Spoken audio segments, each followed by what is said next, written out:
Shen Qingqiu berkata, ini penabur. Seorang penabur adalah sejenis iblis. Pada dasarnya, Shen Qingqiu tahu bahwa di dunia iblis, seorang penabur mirip dengan seorang petani, pekebun, atau mungkin distributor grosir makanan untuk dunia iblis. Karena alasan geografis dan ras, banyak makhluk di dunia iblis, termasuk beberapa iblis yang lebih sadis, memiliki kebutuhan fisiologis yang khas. Secara khusus, mereka suka makanan yang busuk. Semakin busuk itu, semakin bergizi bagi iblis. Namun, di mana orang bisa menemukan banyak hal busuk untuk dimakan? Oleh karena itulah, diperlukan profesi penabur.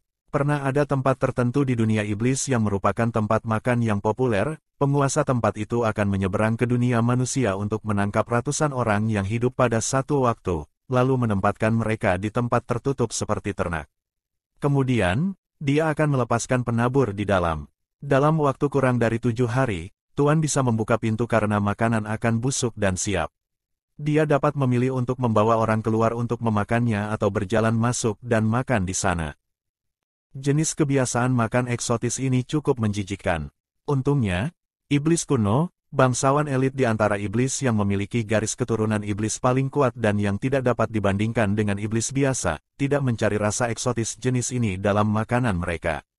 Jika tidak, bahkan jika Luo Binghe tumbuh menjadi luar biasa tampan, Shen Qingqiu tetap takut secara psikologis, akan terlalu sulit baginya untuk menerima pengaturan aneh seperti ini.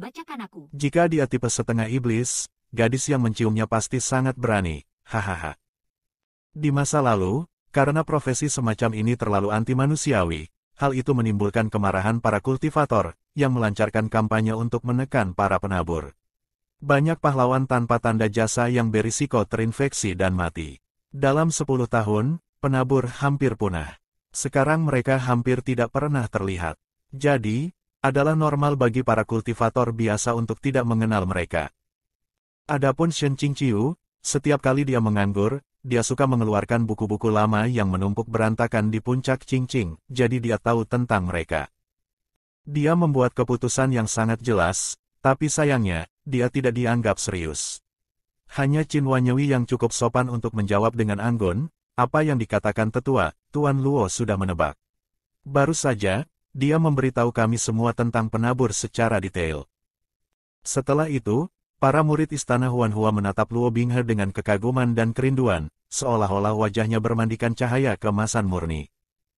Muncul, ini adalah halo kebijaksanaan yang sangat kuat, dari protagonis legendaris yang memiliki efek, tidak peduli apa yang dikatakan protagonis, kata-katanya akan membuat orang merasa seolah-olah IQ mereka dihancurkan. Luo Binghe memandang Shen Qingqiu dan berkata dengan lembut, semua yang saya tahu diajarkan oleh Si Sun. Hal yang mengerikan adalah Shen Qingqiu benar-benar merasa seolah-olah wajahnya dimandikan oleh cahaya lembut. Sial, pada akhirnya, penjahat ini bahkan tidak boleh terlihat keren. Apakah ini saat yang tepat bagi protagonis untuk pamer? Melambaikan tangan sampai jumpa. Shen Qingqiu benar-benar tidak bisa membuang waktunya di atmosfer yang aneh ini. Faktanya, para penabur dibunuh oleh penduduk istana Huanhua, oleh karena itu mereka berhak membuangnya. Shen Qingqiu berkata, kalau begitu, dapatkah saya meminjam tubuh ini untuk dilihat? Mungkin Musedi bisa menemukan sesuatu. Akan lebih baik menemukan cara untuk mencegah epidemi sesegera mungkin. Luo Binghe mengangguk, setiap perintah Si Sun akan dipatuhi. Murid akan membebaskan tubuh.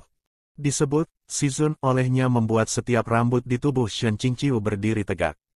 Dia akhirnya tahu bagaimana perasaan Shen Qingqiu yang asli ketika dia menghadapi Luo Binghe, yang mengucapkan kata-kata manis, tetapi menyembunyikan belati di lengan bajunya karena dia tidak tahu apa yang ingin dilakukan Luo Binghe.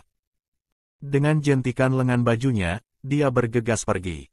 Ketika dia meninggalkan gedung yang terbengkalai, kondisi Shen Qingqiu masih sangat buruk. Saat dia berjalan, dia merasa bingung dan bimbang. Dia bisa merasakan pengaruh jahat yang datang dari telapak kakinya. Gong Yi Xiao menyusulnya dan, melihat Shen Qingqiu pucat, dia tampak bingung dan berkata dengan khawatir, Penatua Shen, saya sangat menyesal. Sebenarnya, saya selalu tahu, tetapi Tuan memerintahkan bahwa segala sesuatu tentang Tuan Luo harus dijaga kerahasiaannya.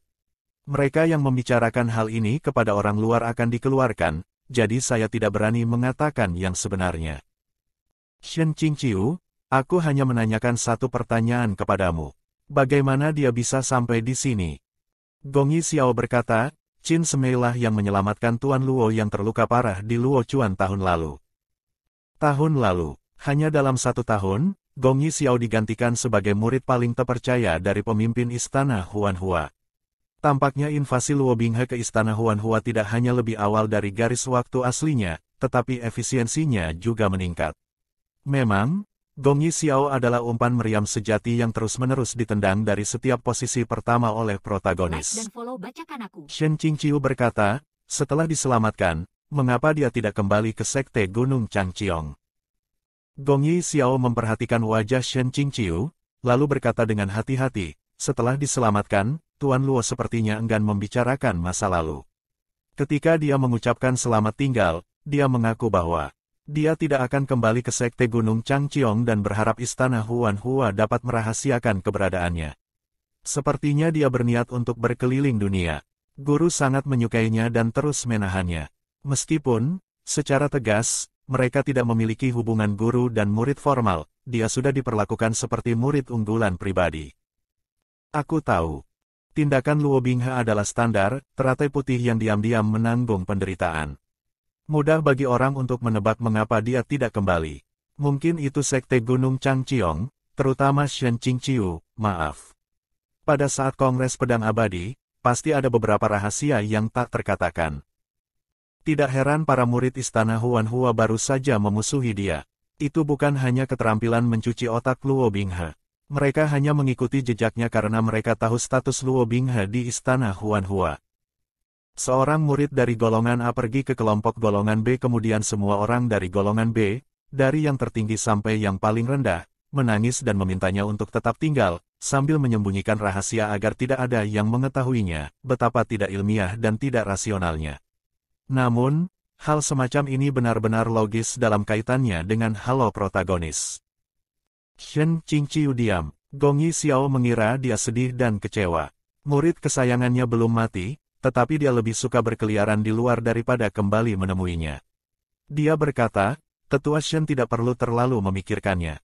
Tuan Luo mungkin hanya perlu untuk sementara menyelesaikan beberapa masalah di hatinya. Di masa lalu dia tidak pernah meninggalkan Istana Huanhua, tetapi kali ini dia mengajukan diri untuk datang. Namun, rekan-rekan murid junior saya, mereka pasti memiliki beberapa kesalahpahaman tentang tetua. Saya harap Anda tidak tersinggung.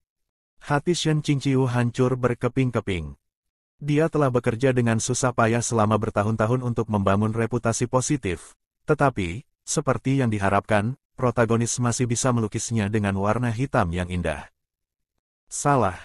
Faktanya, dia sama sekali tidak bercat hitam karena dia tidak dianiaya sama sekali. Pada akhirnya, dia benar-benar menendang seseorang ke dalam jurang. Shen Qingqiu berkata, bagaimana denganmu? Mengapa kau tidak salah paham? Gong Yixiao terkejut dan segera berkata, meskipun saya tidak tahu apa yang terjadi di Ngarai Juedi, saya percaya bahwa Penatua bukanlah tipe orang yang akan membunuh muridnya.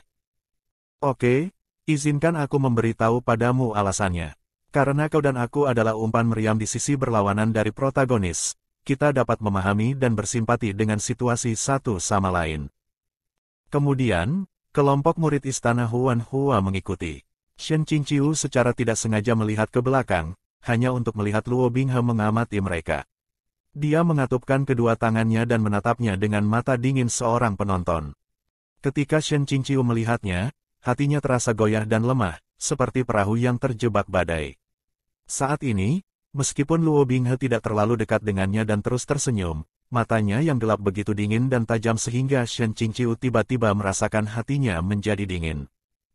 Kakak, Paman, ada apa denganmu? Dua karakter umpan meriam bercakap-cakap dan berpelukan untuk pemanasan. Mengapa kamu tersinggung? Like dan follow bacakan aku. Ketika mereka tiba di toko senjata emas, mereka menemukan bahwa suara di dalam sangat keras sehingga hampir cukup untuk meledakkan atap.